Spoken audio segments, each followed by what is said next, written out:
Hello, viewers. Welcome to a reading of books that I've bought from the WoW universe. Today I'm reading Eyes of the Earth Mother by L. McKinney, something that has been subject of many of my lore theories and videos. It is said that in the time, in the age before memory, before Azeroth had the brightness of day and the darkness of night to mark her steps, the Earth Mother spent her waking hours roaming the vast emptiness of the world. Alone she braved the shadows and the whispers that rose from the depths. She heard the old ones speak their deceptions, but she could not be swayed. Still she had to worry, for she was with child and knew she could not labor with nothing to safeguard her newborn children from the creeping deep. She journeyed on, searching for a place where she could give birth to the light of her heart, away from the corruption. Finding no such sanctuary, she decided that she would craft a haven herself, and so she set about the task of shaping the world. She cupped her hands to form the land, she bent her back to raise the mountains, and pricked her fingers upon their peaks. Where her nails grazed the stones, sparks rose, hot and wild. Her fingers cut grooves into the earth, and from them flowed the first waters. Soon great seas and oceans stretched before her, rushing to chase the newly formed rocks and fires at the shore. Water, earth, and flame beat against one another, none of them yielding. The Earth Mother laughed at the antics of her creation, and from her breath were loosed the winds. They cut across the land, whipping up the newly laid dust. Gently, the Earth Mother bid them, but the winds were over-eager and restless, and so she knelt to show them how to lighten their touch. Like this, she sighed upon the shining fog that now rested along the ground, and sent it spiraling into the heavens. The mist rose until it could go no higher, curling white and wispy at first, and soon thick and gray. When the clouds could hold no more, the skies opened up, and the first rains fell. The earth eagerly drank this bounty, and in return offered up the grass, the brush, the trees and forests, the swamps and jungles. The winds, having learned their lesson well, played softly through the vines and branches, over the flowering glades, dancing in delight. The Earth Mother gazed over these new works in wonder, and called the elements by name. She gave names to the newborn rivers, she played games with the winds as they raced across the open plains. She laid against the still young mountains to speak at length with the stone. And oh, how she loved to stretch her arms towards the heavens and feel the stars kiss her fingertips. All the wilds were her creation, her place of peace, her sanctuary. You will make fine companions for my children, she said to the elements. The Earth Mother grew to love the elements, and they loved her, so much so that when she asked for warmth, the mountains poured out their molten hearts for her. When she was parched, the skies opened up and water dappled the ground. When she wished to hear music, the rivers whispered and the flames roared. Everything was new and radiant, brimming with her essence enough to keep the darkness of the deep at bay. And so the Earth Mother knelt upon the golden plains. The ground cradled her body. The rivers cooled her brow. The mountains provided shelter, and fire beat back the dark. There she labored, provided for, cared for, until finally from her womb came the first light of day, radiant and glorious. Then came the second, gentle and luminous. Anchi, she whispered to the first child, my son, may you bring life burning and bright. And Musha, she said to the second, my daughter, you may bring rest tranquil and healing. Swift and eager, the winds carried news of the newborn children from across the land and sea, and the elements rejoiced as they gathered near to bask in the light of the twins. Anchi and Musha they had been named. Sun and Moon, the elements called them. Over time, the twins grew close with their mother's many creations. Anchi could wield fire's light and warmth as his own, and Musha danced with the waters of the tides. Anchi made steadfast friends with the mountains, and Musha shared secrets with the winds. The twins grew steadily in their power, soon able to influence the elements themselves. So strong was their bond that the twins were able to use the might of the elements to forge weapons that they might spar and play, dual blades for Anchi, and a bow with arrows for Musha. This brought the Earth Mother joy immeasurably. With soft words and tender touches, she walked her children through the ages, hand in hand, showing them secrets of the infant land, marveling at their play with each other and with the elements themselves. This, she saw, was good, and yet the Earth Mother was ever watchful, ever vigilant. Her dear children were still young, still vulnerable to the corruption that lurked in the depths. The elements kept the shadows at bay the best they could, but still the Earth Mother worried. She stood guard over the twins, always, never sleeping, never looking away, always keeping them close, even with their elemental guardians so near. Eventually, the work of creation, of giving birth, and then of her ceaseless watch began to tire the Earth Mother. She grew weary and knew that she would soon need to rest. But fear ate at her still. How could she sleep and protect her children? How could she keep them close, keep them safe from the darkness? Remembering how the mountains had sheltered her while she labored, the Earth Mother took up her twins, the sun and the moon, and pressed them into her eyes. As she did this, first with Anchi, the light of day faded, and the world finally knew night. The peace and calm that fell over the land soothed the Earth Mother's spirit. Sun and moon, night and day. Now I will always see thee, my children. Finally she took in Musha, the light of her love, finally returning to her fully. This would keep her children safe and hidden. Watch over this world, the Earth Mother said to the elements as she prepared to slumber. Guard it against the shadows until I wake again. And so the Earth Mother slept while she nurtured Sun and Moon, as she had when she carried them. Resting first with one eye shut and then the other, she kept one always open. For so great was her children's power, their light, that it could no longer be fully contained. This restless watch, where she was never fully asleep, denied the world the warmth that Anshi had learned to wield. When the rains came, they fell in the first snows of winter. Musha's powers were similarly diminished by the mother's rest, and without the moon to guide the winds through their dance, they whipped up in storms and blizzards.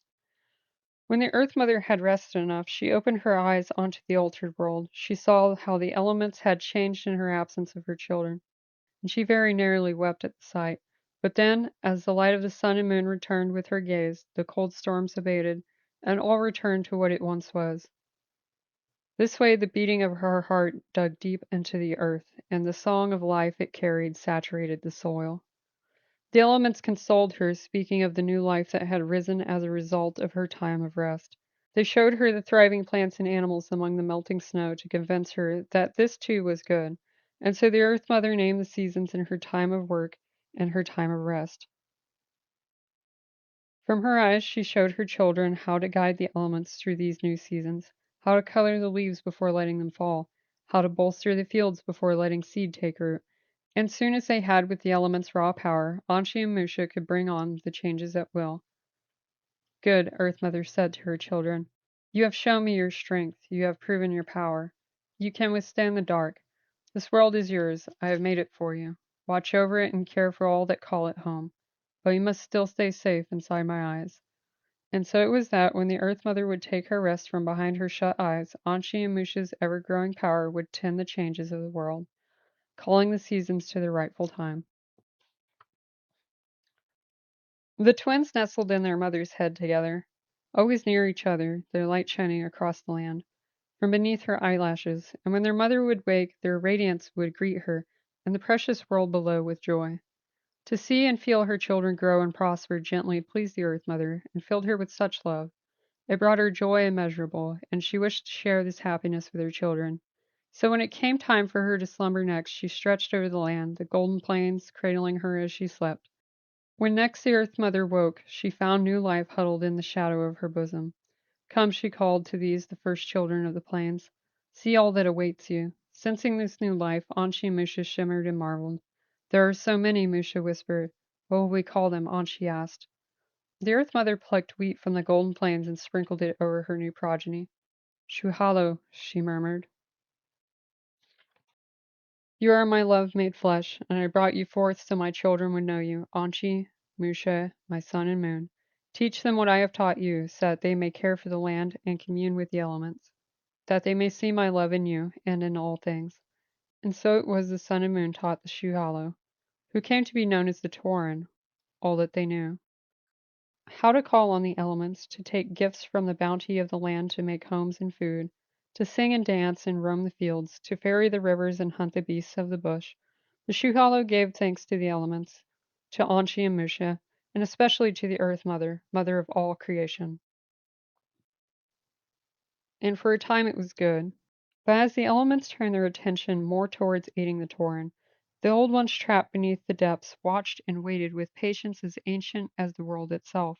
And while Sun and Moon were almost strong enough to defend themselves, the Shaallow were young and vulnerable. So it was that when next the Earth Mother slept, and Sun and Moon's power radiated from her slumbering eyes to bring about the change of the seasons, the Old Ones stretched their influence across the land.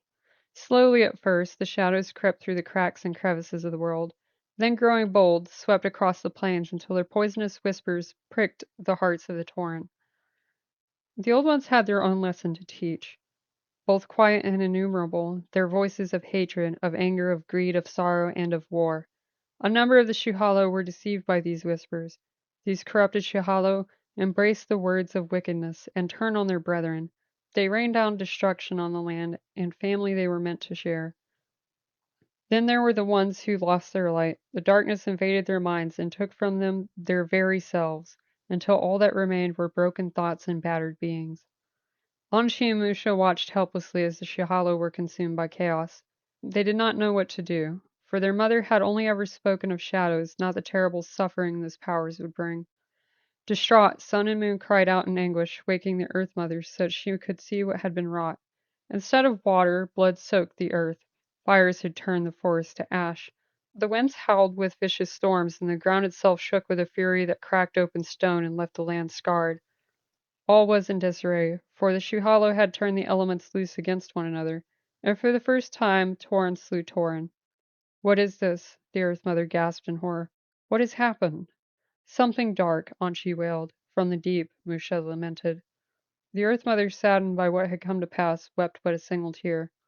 The world she had taken such care into carving, molding the land to rise as hills and falls as valleys, teaching the elements to tend to the forest, leading the Shuhalo to seed the plains, was now tainted. The darkness had come, and she was unable to prevent the hold it had taken.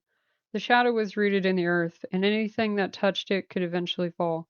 This meant the Earth Mother realized that she herself was no longer a safe haven for her children. She was forever connected to these lands, and so she could never leave them. In time, perhaps she too would succumb and be the reason Anshi and Musha might as well. Devastated and unwilling to take such a risk, she wiped away the lone tear she had before wrenching her eyes free, her fingers digging so deeply that the light of the sun and moon would never be able to return to her again. "Forgive me, my children," she cried. "It is the only way." Flung free from her skull, Anshi and Musha tried to console their mother, but it was no use. She lay against the land, frozen in sorrow, now unable to see her children or her world. She did not move, she barely breathed. "We must stop what did this," Anshi said to his sister. "We must make it right." Musha agreed, and together they set off across the land, determined to hunt down what had corrupted the hearts of the Tauren and caused their mothers despair. As they traveled, word of the Earth Mother's sorrow and the twins' journey to save her from it was carried on the winds, and soon they were met by a party of Tauren. "Be mindful," Mushin cautioned her brother as the Shuhalo advanced. "We do not know if they have fallen prey to the madness." But as the Tauren drew near, it was clear that though they had been touched by the darkness, they had not been taken by it. "We can trust them," Musha sighed in relief as she lowered her bow. A Tauren woman at the head of the caravan called out to the twins in greeting. "Radiant Anshi, luminous Musha, we have heard of the despair of the Earth Mother, and it has made our hearts heavy. We come to offer what aid we can." Anshi looked to his sister in surprise.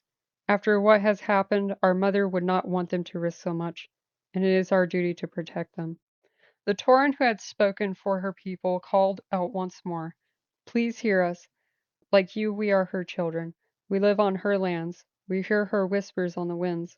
We call her elements. We feel her light, her love in you, and we defend our family." The Tauren turned as the wagon was drawn forth. Musha and Anshi leaned in to see what the Tauren had brought before them, then leaned back in shock.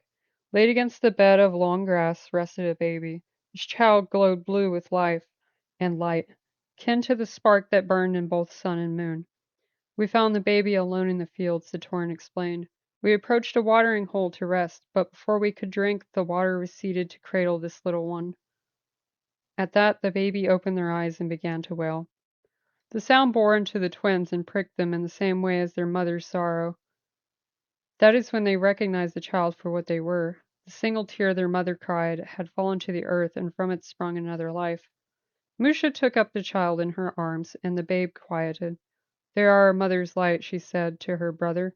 "They are our family." "What shall we call them?" she asked, poking at the newborn curiously. Mother will know, Musha explained. Let us take them back to her. What of the shadows? As the last word was uttered, a stillness fell over the plain, a silence most unnatural. Anshi readied his blades, and Musha drew her bow.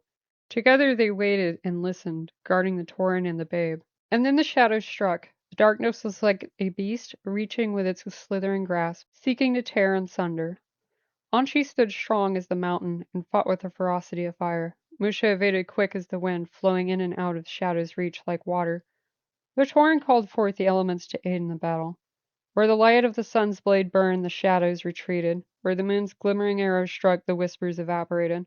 Together sun and moon had beat back the darkness that threatened to choke the land, the summoned elements chasing it back towards the recesses of the world. We are winning, Anshi cried, raising his sword to the sky. He did not see the reaching shadow until it was too late. It lashed out, aiming for his heart. Brother! Musha loosed an arrow. It found its mark, cleaving the darkness in twain. But not before Anshi was struck. He fell grasping at his side, his blood welling between his fingers. Musha threw herself down beside him and sought to bind his wound with water and wind. But no matter what she did, it continued to bleed. The wound is too great, she said. I cannot heal it. Maybe our mother can. Do not leave me, Sister Anshi begged. I will not. She stayed at his side and instead sent her plea on the wind. When the Earth Mother heard of her children's peril, she shook herself loose of her grief. Great was her sorrow, but her love for Anshi and Musha was deeper still. She could not see the way, but the waters called her name and she followed. The winds pulled at her hands, guided her swiftly to find her sun and moon. Anshi, she called. Musha! Mother! Moon reached for the earth, Mother's hands pulling her to her side. Anshi is hurt. When the Earth Mother knelt beside her twins, her fingers found her son's face and were wetted by his blood. I cannot close the wound, Musha cried. But you are keeping him alive. The Earth Mother hugged her children, relieved to have found them and surprised to find they were not alone. Musha presented the babe to her mother. The Shuhala found them lying on the plain, crying out as you did, birthed from your tear. The Earth Mother held the little one in her arms and was pricked by the light of joy once more. Losho, do not despair. As she rocked the baby, she asked her children what had become of the darkness. We drove it back for now, Anshi answered. But the Shuhala are still not safe, Musha said. It will return any moment. What are we to do? Anshi is wounded, and I cannot fight. For if she and her healing light strayed too far from her brother, he would surely die. The Earth Mother turned towards her sun and moon. Though she could no longer see, she remembered clearly the vastness of her creation, the wonder in life, and the destruction in the wake of the shadows that had come to devour it.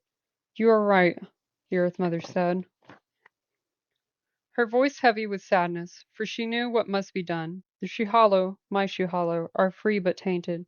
They will draw the shadows to them unless I do something to contain them. Mother, no, the twins protested, but she quieted their storm, as she had with the elements so long ago. I must and you must take to the heavens forever this time. From there you will see all. From there your light will chase away whatever traces of shadow I cannot hold. Anshi, do not stray from your sister. Stay in her sight always, so that she may tend to your wounds. Musha, follow him closely. You will be his secret strength. Here. The Earth Mother touched her nose to the children in her arms, then pressed Losho into Musha's hold. Take them with you. They are young yet, and untouched by the darkness. Teach them, my children, teach them my ways. Teach them to care for and protect the Shuhalo and this world as I have taught you. And let them know that they have my love, you all do. The Earth Mother hugged her children close to her one last time. She kissed their faces as she had when they were younger. Take care of each other and have courage, she said when they began to weep. For I am with you, as I am with all my children, always.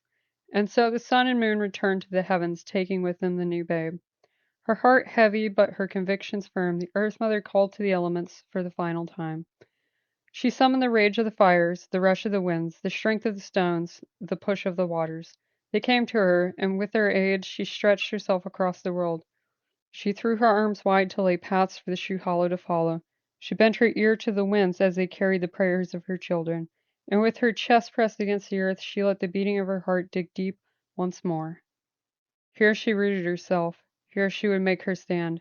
Here she would hold the shadows fast. Here she gave all of herself for her creations, never to rise and walk the land again. all to make the world safe for them. Seeing their mother's sacrifice, heartbroken Musha bade the breezes life their mother's words so the Shuhalo could hear. She pulled at the tides and the whispering winds so that they would always be able to find her voice and follow it. Anchi with his fierce light shone across the land so the way would be clear. Together they took the eternal post as young Losho watches and listens to the lessons of their siblings, hearing in them the wisdom of their mother. Where there is darkness, you are my light. When the shadows rise, you stem the tide. Be neither troubled nor tired, nor ever afraid, for in each other you shall always find me. You are stronger together, but you are never alone.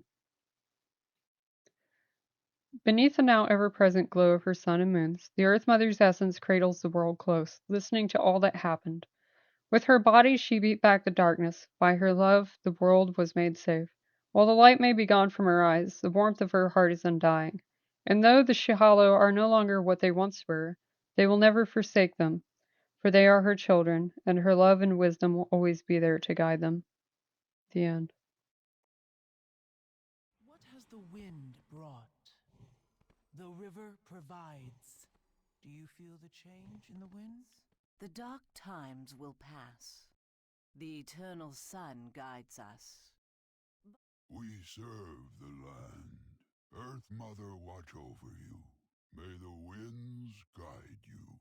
Always temper your strength with wisdom. Nature seeks balance in all things. We are the children of Elune. In her light, all truths are revealed. The goddess gives me strength. My mistake. It seems the upstart goddess still holds sway here. Oh well.